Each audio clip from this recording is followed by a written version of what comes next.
Mti vile ulivyo. Sasa asi kwa kweli baada ya kupeleka kwenye huo mti, kwa kweli akaja bwana mmoja ambao alikuwa ameficha uso wake. Atakwambia sasa, leo ndio mwisho wenu hapa. Nyie ndio mnajifanya ndio mnakuja kuchukua hii mali. Yaani leo ndio mwisho wenu hapa. Ndio mwisho wenu hapa. Yaani ndio mwisho wenu.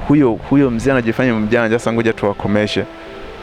Haya, baada ya hapo sasa kuna bibi moja akatokea pembeni, ana meno marefu, yani ana meno kama marefu kama ametoka hivi, ana uso sana wa kutisha, akawa ametoa kitu kama fimbo. Sasa ndio anataka kutupiga. Mimi sikujua kitu kilichotokea pale. Mimi niliona ile fimbo inaungua moto, na yule bibi anaungua na moto. Akaanza kuwaka moto, akaanza kupiga kelele, warudisheni. Kwa hiyo ndio tumerudishwa pale, tumelala yani kwa uoga mno, kwa sababu hayo matukio yote tulikuwa tunayapata kutokana na ule ujasiri ambao tulikuwa nao, ambao mambo mengi yanayotokea mengi katika uchimbaji. Kwa sasa ifikia kipindi sasa tulikuwa tumeshazoea kama tukulimwengu mwingine. Sasa wakati mwingine nilikuwa najiuliza hivi huku sasa tunaelekea wapi? Sema kutokana na jinsi mzee alikuwa anatuambia bado kidogo mtaichukua hiyo mali. Mzee akawa amefanikiwa sasa. Kupata hiyo dilili. Hiyo dilili alitoa Mwanza, alikodi kwa 800,000. Alitoa Mwanza. Alitoa 8. Ni zile dilili zile ndogo zile za inakuwa kama toroli hivi kubwa, kama compressor. Ipo kama model ya compressor. Akameileta maeneo ya pale ambapo tunapofanyia hiyo shughuli. Lakini hiyo mashine ilikuwa ni kazi sana kuifikisha mpaka ile eneo. Ilikuwa ni kazi sana. Yaani kwa sababu kuna mahali fulani ilifikia kipindi itukodi watu wakaweza kuibeba juu kama watu 15. Waweze kuibeba kuitoa katika, yani kuibeba ukifikia sehemu kama hapo ambapo kuna mawe unaiweka unaisukuma. Kwa hiyo tumefikisha kazi. Sasa wale waliokuja, wale mafundi wale wa kudrill wakaanza wakataka kushtuka. Wakasema ni shimo gani ndani lina rangi? Ni shimo gani ndani ambapo lina rangi? Sasa wakati wanazunguka kuna udongo fulani ulikuwa na rangi kama nyekundu. Ulikuwa na nyekundu huko mle. Wakaanza kujiuliza, wakaanza kusema sasa mzee akanambia hamna babu, ni kawaida tu hivi. Basi sema tu kwa sababu kutokana na nini walikuwa hawana nani. Unaona, walikuwa hawana jinsi, wameshakuja mfukoni.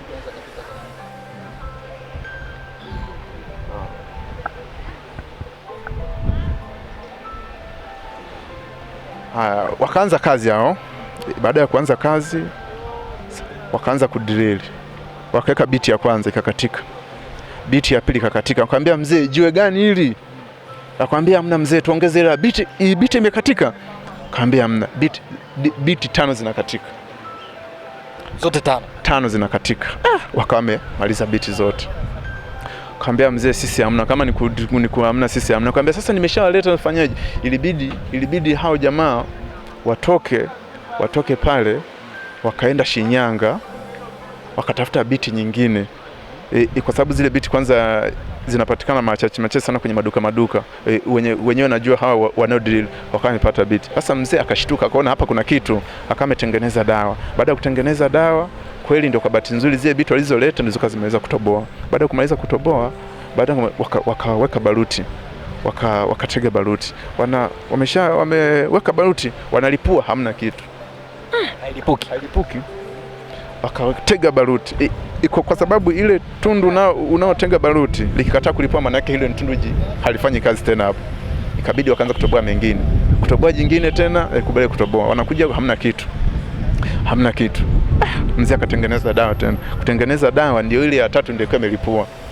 Kulipua ikawa imelipua sehemu ndogo sana. Sasa wale watu baada ya vile pande vya mawe wakashtuka. Wakamwambia hamna mzee, hamna hapa kuna kitu. Kwa hiyo wale wakaanza kushtuka. Wakaanza kuhisi kama kuna madini. Wakaanza kujua kuwa kuna madini. Baada ya kuwa sasa, kumbe wao baada ya kushtuka wakawa wamepiga simu, sijui kuna kikosi kitoka Mwanza, wao ni wao. Sasa usiku sasa, yani mzee kama sijui kama nini, sijui alishtukaje yani. Alioteshwa na wale watu wake, aliambiwa. Yani alioteshwa, yani tulituona kama anatoka nje kama kukojoa. Anataka kukojoa, akaona kama kuna watu wanatembea huko vichakani, akatembea akajibanza sehemu. Kujibanza akaona watu wanaelekea kwenye lile shimo, akaanza kuzunguka anawafuata. Baada ya kufika kule anawafuata mzee, kumbe wakahisi mzee, yani wale majambazi wale ambao walikuwa wamekuja, walikuwa wamefikia kuna madini, wakahisi kuwa yule mzee ametuona. Sasa wakakaa pembeni. Sasa mzee tu anawaona, wakaingia kwenye ile shimo, wakazunguka. Sasa mzee baada ya kuona vile akatoka, akaja akatuamsha, nyie tokeni, akatuamsha polepole, akatuweka pembeni. Kutoweka pembeni, sasa wale wao lengo lao walikuwa najua moja kwa moja pale tumepata mali, konazo mali. Walichofanya sasa, yani ile kitendo tunatoka tu na wenyewe wakawa wameshafika ile eneo. Sasa yule rafiki yangu kukohoa, nakwambia risasi zilianza kumiminwa lile eneo ambapo tulipokuwa. Risasi zinamiminwa risasi, wakaanza kuzunguka kote. Sema tu yani bwana, sijui ni Mungu tu ndiye aliyosaidia. Wakaanza yani risasi zikaanza kulindima yale maeneo, wakaingia mle ndani, wakatoa kila kitu, wakatoa kila kitu, wakaangalia hakina hamna kitu. Wakaanza kututafuta sasa huko polini humo. Sasa sisi tukasema leo tunakufa. Sasa baada ya kututafuta sana kwa muda mrefu, sisi tumekaa sehemu, tumelala kwenye matuta ya viazi. Kuna bwana mmoja alikuwa analima matuta ya viazi, alikuwa analima viazi, lakini viazi vikakataa. Kwa sababu eneo huwezi kufanya jambo lolote ile kulima. Sasa tulikuwa tumejilaza kwenye yale matuta. Hapo mlipojificha mtumii dawa, mpo kawaida? Hapo sasa tupo kawaida. Tumezunguka, wamezunguka. Cha kushangaza, wanazunguka lile eneo. Walikuwa wanahisi kabisa moja kwa moja hawa wako hapa. Wanatuzunguka kabisa, sisi tunawaona wanatuzunguka. Wanazunguka. Sisi tunawaona. Sisi tunaona wao watuoni. Na tukaona kabisa wameshikilia bunduki kabisa. Walikuwa kama 6, wameshikilia bunduki. Wanasema sijui watakuwa wamekimbia nazo hizi mali. Ndio mali. Wakaanza kuzunguka. Yani watu kapata wanazo kabisa mali. Si unaona huko wamezipua. Lakini kwa baadaye wakawa wamepotea. Wakawa wameondoka. Baada ya kuondoka, kabidi tukakaa hapo ndani kama masaa kama 3 hivi, na kwa bahati nzuri alfajiri ikawa imefika alfajiri. Hatukutoka. Yani tulala vile, yani hakuna kukoa, yani tulala vile. Ile alfajiri ilipofika tukapambazuka, tukanyanyuka, tukaenda mpaka kambini. Tulivyokuta tukuta wamesambatisha kila kitu, alifukunywa mifuko akafikiri madini. Kumbe hamna kitu chochote. Basi baada sina maana walikuwa waue. Sana endapo kama wangetupata, wangetuua, kwa sababu mpaka wanatufanyia kitendo kama hicho. Walijua wale ambao wamekuja kufanya kazi za kudrili, kuna mambo ambayo waliyaona mle ambayo sio kwa njia ya kawaida. Yani ni kwa njia ya kawaida, sio kwa njia ya kishirikina. Ni kwa njia tu ya kawaida tu. Kuna vitu yani yale mawe yaliwashtua, kwa sababu yale mawe yalikuwa yamepaka kama rangi hivi. Yani kuna mahali ilikuwa upande na rangi. Sasa wakashtoka, jua hapa kuna madini, kumbe maskini ya Mungu hamna. Sisi mzee sisi hapa tunatafuta machimbo. Sasa mzee akawa amesema, sasa vijana hapa tutakufa. Cha muhimu hii kazi tuifanye sisi wenyewe bila kushirikisha mtu yoyote. Sasa ikabidi tukaanza kutoa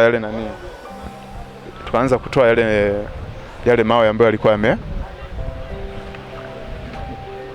tukaanza kutoa yale mawe ambayo yalikuwa yamelipuliwa, tukaanza kutoa na yale mawe ilibidi tuchimbe shimo tu yafiche yasionekane. Wale waliowachomesha hamkudili nao kwa vyovyote vile? Hatukudili nao. Sasa tutafanyaje? Hatukudili nao. Tumia mzee kutumia dawa kuwamaliza? Hapana, hakutumia dawa. Lakini alikuwa na uwezo huo? Alikuwa na uwezo mkubwa, lakini tu aliamua tu kuacha kwa sababu kipindi hicho alikuwa na mambo mengi sana. Alikuwa na mambo mengi, akili yote ilikuwa pale. Sasa kwa baadaye sasa ndio tumeyatoa. Baada ya kutoa tukaanza kutindua sasa, ili kusudi tufikie ule pale mfuniko. Kwa bahati mbaya hatukuweza kufika ule mfuniko. Kwa baadaye tulitumia njia yote, tukawa tunapiga ponchi na tindo na ponchi, tunatoa tunaponda vipande mpaka tunafika chini, tukakutana tena na jiwe jingine. Jiwe jingine. Baada ya ile jiwe jingine sasa tukawa tumeshindwa, tukasema sasa hapa hatuna jinsi. Sasa hapo nikwambie, tumeshaishiwa kila kitu. Hatuna hela, hatuna nini. Ikabidi mzee atuache pale aende kufanya shughuli zake za uganga.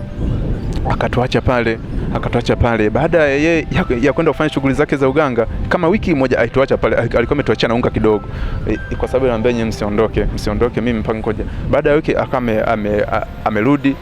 Kwa hiyo akamekuja na vitu baadhi, basi tukawa tunaendelea. Alienda kutafuta hela? Ndio, alienda kutafuta hela. Sasa baada ya kufika pale ile amefika kama leo, kesho yake tukaenda pale kukagua lile eneo. Kwa kweli tulikuta nyoka yumo mle ndani. Nyoka mkubwa sana, ambao yule nyoka tulishindwa kuendelea na kazi. Mzee alitengeneza kila kitu ikashindikana. Kila kitu, yule nyoka hamna kitu.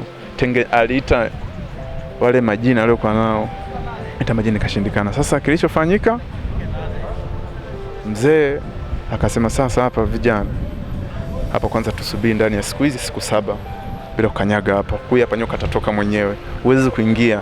Ni bonge la joka, yani ni nyoka mkubwa ambao kama ana urefu kama wa futi kama 20. Alikuwa na urefu kama futi 20, amejizungusha mle, amejaa kwenye ile shimo lote lile.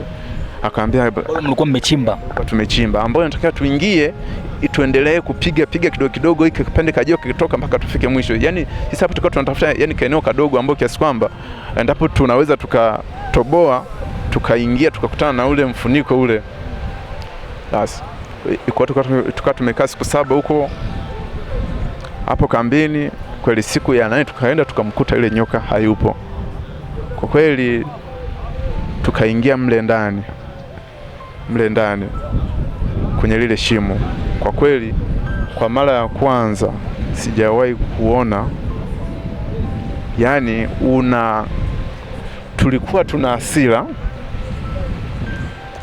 Mimi kidogo ni muue yule mzee, sababu nilikuwa nachimba. Mzee akaniambia, wewe babu unachimbaje hivi wewe? Usifanye hivi bwana, wewe hivi unaharibu. Unafikia hapa umekuja kucheza, mimi nakuelekeza hivi na hivi. Kama ungekuwa na nisi ungekaa huko hapa, ungekuja kufanya nini wewe? Yani ananiambia maneno ya ajabu, ananitukana. Nikamwambia mzee, tukaanza kutukanana. Kwa kweli nilichukua kipande kile cha ponchi nikamponda nacho. Na yule rafiki yangu na yeye akaanza, wewe mzee, sasa wewe mzee, wewe mjinga wewe. Kumbe ile ya kitu iliyokuwa nayo tulikuwa tumepandikizwa. Kwa hiyo ni rafiki yangu yule, tukajituka tunaanza kumpiga yule mzee. Tumempiga mzee kwa bendi, tukija sasa hivi tunafanya nini? Ndio kwa baadaye mzee, just sababu umeamua kuniua kabisa, mnataka kuniua. Nikamwambia, tukaanza mzee samani, ikabidi tukamtoa tukaenda kule, tukamwambia mzee samani. Sasa kwa baadaye sasa ndio mzee amelala, ndio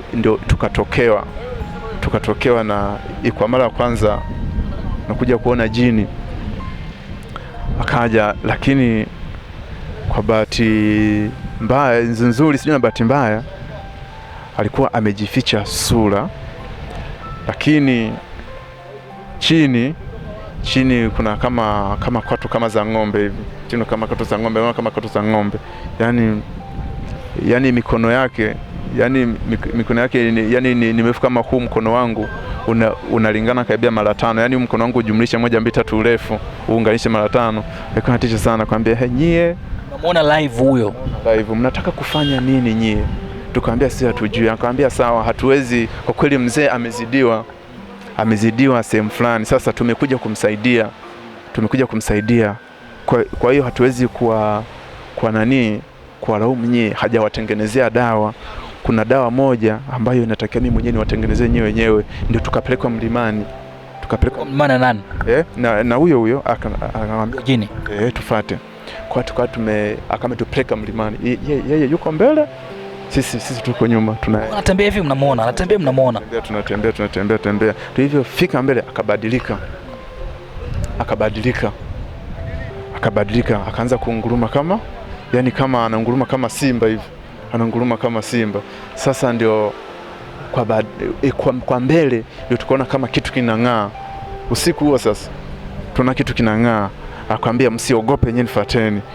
Kwenda kwa baadaye hivyo fika kule mbele ikapotea. Kwenda kupotea ndio akatokea nyoka. Sasa akatokea nyoka mbele. Kutokea mbele sasa, ghafla nikaona mwanga, yani kama miale ya moto inamwendea yule nyoka, inamteketeza nyoka, anaungua. Baada ya kuungua, yule jina akametokea tena, akamwambia chimba hapo ndio kuna dawa. Tukachimba, tukatoa kama dawa kama kiazi. Akamwambia sasa, hii dawa rudini, asubuhi mtampa mzee, atawatengeneza nyewe, atajitengenezea. Sasa ile dawa ndio imetusaidia kututoa hiyo nguvu, ile nguvu tulikuwa nayo ya hasira. Ile hasira kwa sababu tulikuwa tunapandikizwa, ina jinsi ya kujikinga na ile nguvu ile iliyokuwa pale. Sasa kwa hiyo ikafikia kipindi sasa tunaendelea kuchimba pale, lakini kwa bahati mbaya hatukuweza kufanikiwa kulimaliza ile jiwe. Kulimaliza. Tukawa tumetoka kwenda Shinyanga sote kwa pamoja. Wote watatu. Tukawa tumeliacha lile eneo, tukatoa vile vitu vya muhimu, tukawa tumevipeleka kwa majani pale, wa majani wa pembeni, lakini sio eneo, kwa sababu eneo hakuna makazi ya watu. Tukawa tumevekesha pale, tukaenda kufanya kazi za uganga.